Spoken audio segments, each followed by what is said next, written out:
How to be a good parent or എങ്ങനെ ഒരു good parent ആവാം. ഹായ്, ഞാൻ Reza, consultant psychologist at absolute mind clinic. കുട്ടികളെ completely control ചെയ്യുന്ന പാരന്റ്സ് ഒരിക്കലും ഒരു ഗുഡ് പാരന്റ് അല്ല. ബട്ട് അവരുടെ ഇമോഷൻസ് മനസ്സിലാക്കാനും റെഗുലേറ്റ് ചെയ്യാൻ വേണ്ടിയിട്ടും ഹെൽപ്പ് ചെയ്യുന്ന ഒരു പാരന്റ് ആണെങ്കിൽ they are definitely a good parent. കുട്ടികൾ പലപ്പോഴും കരഞ്ഞ് സാധനങ്ങൾ വലിച്ചെറിഞ്ഞ് ഷൗട്ട് ചെയ്യുക ഇങ്ങനെയുള്ള ബിഹേവിയേഴ്സ് കാണിക്കുന്ന സമയത്ത് മിക്ക പാരന്റ്സും വഴക്ക് പറഞ്ഞ് അല്ലെങ്കിൽ പേടിപ്പിച്ചിട്ട് ഈ ഒരു ബിഹേവിയറിനെ കൺട്രോൾ ചെയ്യാൻ വേണ്ടിയിട്ടാണ് ശ്രമിക്കുന്നത്. ബട്ട് സൈക്കോളജിക്കലി പറയുകയാണെങ്കിൽ കുട്ടികൾ കാണിക്കുന്ന ഈ ഒരു ബിഹേവിയർ വെറും സർഫേസ് ലെവലാണ്.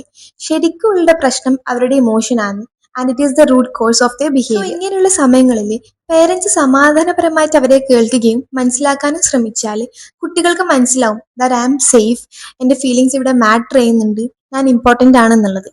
And this is how self confidence is form. അവരുടെ ഇമോഷൻസും ഫീലിങ്സും എക്സ്പ്രസ് ചെയ്യാൻ വേണ്ടിയിട്ട് ഒരു സേഫ് സ്പേസ് നമ്മൾ പ്രൊവൈഡ് ചെയ്യുകയാണെങ്കിൽ അവരുടെ സെൽഫ് കോൺഫിഡൻസ് ബിൽഡ് ചെയ്യാൻ വേണ്ടിയിട്ട് നമുക്ക് അവരെ ഹെൽപ്പ് ചെയ്യാൻ വേണ്ടി പറ്റുന്നതാണ്. സോ ഒരു ഇമോഷണലി സേഫ് പാരന്റ് മാക്സിമം കുട്ടികൾ പ്രശ്നങ്ങൾ ഉണ്ടാക്കുന്ന സമയത്ത് കാമായി നിൽക്കാൻ വേണ്ടി നോക്കുക, അവരുടെ മോശം ബിഹേവിയർ കറക്റ്റ് ചെയ്യുക in A healthy way without hurting they self esteem. അതുപോലെ എന്ത് പ്രശ്നം വന്നാലും എടുത്തു ചാടി റിയാക്ട് ചെയ്യാതെ ട്രൈ ടു ലിസൺ ദം.